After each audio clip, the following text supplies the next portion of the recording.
মধ্যে আল্লাহ রাব্বুল আলামিনের হুকুমত প্রতিষ্ঠা করার সময়, নবী করিম সাল্লাল্লাহু আলাইহি সাল্লামের আদর্শ প্রতিষ্ঠা করার সময় যদি কেউ বাধা হয়ে দাঁড়ায়, যেরকম বাংলার জমিনের মধ্যে যদি আবার হেফাজতের মতো ওই শাপলা সত্তর কায়েম করতে হয়, যদি বাংলার জমিনের মধ্যে আবার ওই বড় বাবার ঘেরাও করতে হয়, তারপরে দুনিয়ার জমিনের মধ্যে যদি নিজের তাজা রক্ত দিয়ে মাঠের ঘাসগুলোকে আবার তাজা করতে হয়, এই শরীরের রক্ত দিয়ে, নিজের বুকের তাজা রক্ত দিয়ে ওই ঢাকা নগরী বাংলার জমিনের প্রতিটি পিচ ঝালের রাস্তাগুলো যদি রক্তের বন্যা বয়ে দিতে হয়, তারপরে দুনিয়ার জমিনের মধ্যে আল্লাহর হুকুমত প্রতিষ্ঠিত করেই ছাড়বো। نحمده ونصلي على رسوله الكريم أما بعد فأعوذ بالله من الشيطان الرجيم بسم الله الرحمن الرحيم قل جاء الحق وزهق الباطل إن الباطل كان زهوقا। আঞ্জুমানে মাহমুদিয়া কর্তৃক আয়োজিত বক্তৃতার সেমিনারে সম্মানিত সভাপতি, সুদক্ষ পরিচালক, বিজ্ঞ বিচারক মণ্ডলী, আমার সামনে উপস্থিত বাংলার প্রতিটি অঞ্চল থেকে আসা এলএম পিপাসু ছাত্র ভাইরা, সকলের প্রতি আমার আন্তরিক শুভেচ্ছা ও অভিনন্দন। আজকে আমার আলোচ্য বিষয় হচ্ছে আদর্শ সমাজ গঠনে হযরত মুহাম্মদ সাল্লাল্লাহু আলাইহি ওয়াসাল্লাম। এর প্রতি কিঞ্চিত আলোকপাত করার প্রয়াস চালাবো ইনশাআল্লাহ। আজ থেকে প্রায় 1400 বছর আগে যখন জুলুমের অন্ধকার যখন মানুষ জুলুমের দাও দাও আগুনে জ্বলছিল, তখন তারা চেয়েছিল এমন এক মানুষের দিক, যে মানুষ তাদেরকে সঠিক পথ দেখাবে, সঠিক পথে পরিচালিত করবে। সে সময় দুনিয়ার জমিনে আগমন করেন সরদারে কানায়াত হুজুরে পাক সাল্লাল্লাহু আলাইহি ওয়াসাল্লাম। যে সময় হুজুরে পাক সাল্লাল্লাহু আলাইহি ওয়াসাল্লাম দুনিয়ার জমিনের মধ্যে আগমন করেন, হুজুরে পাক সাল্লাল্লাহু আলাইহি ওয়াসাল্লাম শৈশব পেরিয়ে কৈশোরে যে সময় পদার্পণ করেন, কৈশোর শেষ করার পর যে সময় হুজুরে পাক সাল্লাল্লাহু আলাইহি ওয়াসাল্লাম যৌবনে পদার্পণ করেন, এরপরে তিনি বিশ্বের চারিদিকে যখন দেখেন মানুষ জুলুম, অন্ধকার, নির্যাতনের দাও দাও আগুনে জ্বলছে, তখন তিনি আদর্শ সমাজ গঠনের প্রতিজ্ঞা করেন। এরপর থেকে শুরু হয় নবী করিম সাল্লাল্লাহু আলাইহি সাল্লামের আদর্শ সমাজ গঠনের যাত্রা।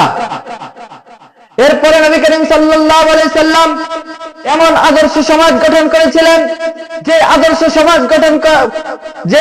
সমাজ গঠন করেছিলেন হুজুরে পাক সাল্লাল্লাহু আলাইহি সাল্লাম।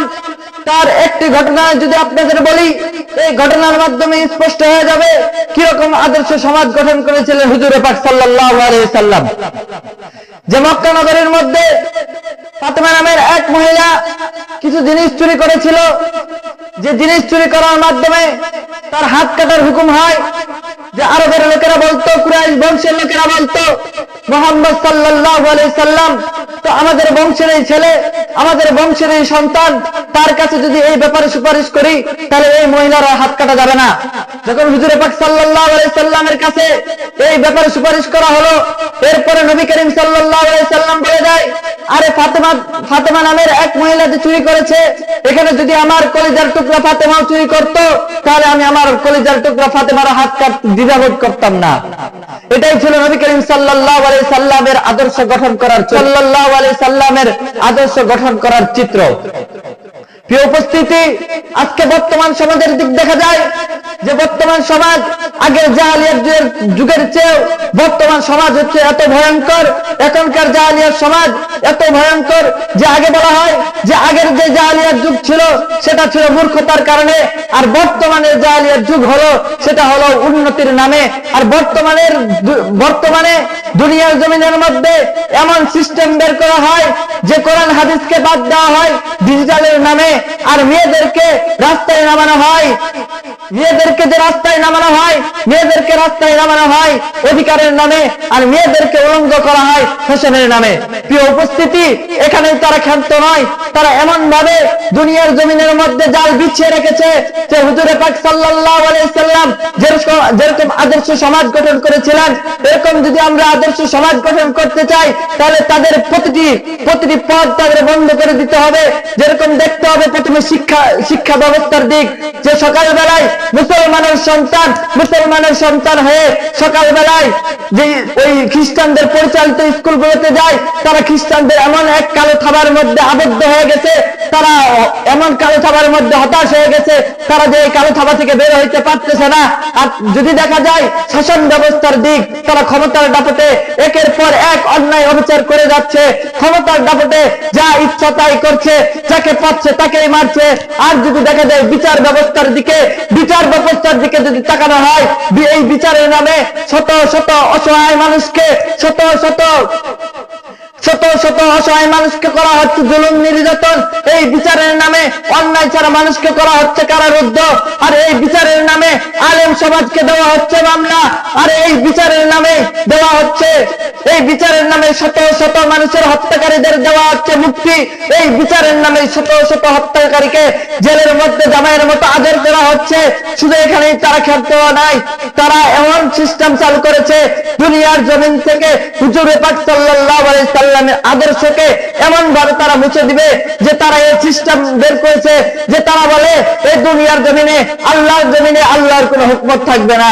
প্রিয় উপস্থিতি, তাদেরকে আমি বলিষ্ঠ কণ্ঠে বলে দিতে চাই যে আপনাদের যে যতই আপনারা জাল বিছিয়ে রাখেন, যতই ফাঁদ দেন, এই ফাঁদের মধ্যে কাজ হবে না, এই জাল দিয়ে আপনাদের কোনো কাজ হবে না। তাদেরকে বলিষ্ঠ কণ্ঠে বলতে চাই, আল্লাহর জমিনে আল্লাহর হুকমত প্রতিষ্ঠিত হবে। এই আল্লাহর জমিনে নবী করিম সাল্লাল্লাহু আলাইহি সাল্লামের আদর্শ প্রতিষ্ঠিত হবে। এটা কোনো কারো বাপ দাদার টাকার কেনা দেশ নয়, যা ইচ্ছা তাই করবে। এটা কারো বাপ দাদার টাকার কেনা দেশ নয়, যা ইচ্ছা তাই করবে। এটা হলো লাখো মুসলমানের রক্তের বিনিময়ে কেনা দেশ। এই দেশের মধ্যে আল্লাহ রাব্বুল আলামিনের হুকুমত প্রতিষ্ঠিত হবে। এই দেশের মধ্যে আল্লাহ রাব্বুল আলামিন যে নবী করিম সাল্লাল্লাহু আলাইহি সাল্লামকে পাঠিয়েছেন, সেই নবী করিম সাল্লাল্লাহু আলাইহি সাল্লামের আদর্শ এই দুনিয়ার জমিনের মধ্যে প্রতিষ্ঠিত হবে।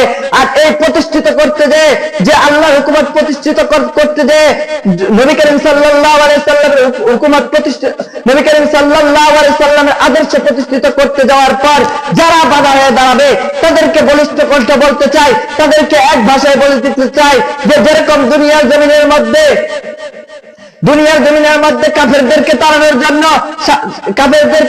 জন্য জমিনের মধ্যে আল্লাহ রাব্বুল আলামিনের হুকুমত প্রতিষ্ঠা করার সময়, নবী করিম সাল্লাল্লাহু আলাইহি সাল্লামের আদর্শ প্রতিষ্ঠা করার সময় যদি কেউ বাধা হয়ে দাঁড়ায়, যেরকম বাংলার জমিনের মধ্যে যদি আবার হেফাজতের মতো ওই শাপলা সত্তর কায়েম করতে হয়, যদি বাংলার জমিনের মধ্যে আবার ওই বড় ভবন ঘেরাও করতে হয়, তারপরে দুনিয়ার জমিনের মধ্যে যদি নিজের তাজা রক্ত দিয়ে মাঠের ঘাসগুলোকে আবার তাজা করতে হয়, এই শরীরের রক্ত দিয়ে, নিজের বুকের তাজা রক্ত দিয়ে ওই ঢাকা নগরী বাংলার জমিনের প্রতিটি পিচ ঝালের রাস্তাগুলো যদি রক্তের বন্যা বেয়ে দিতে হয়, তারপরে দুনিয়ার জমিনের মধ্যে আল্লাহর হুকুমত প্রতিষ্ঠিত করেই ছাড়বো।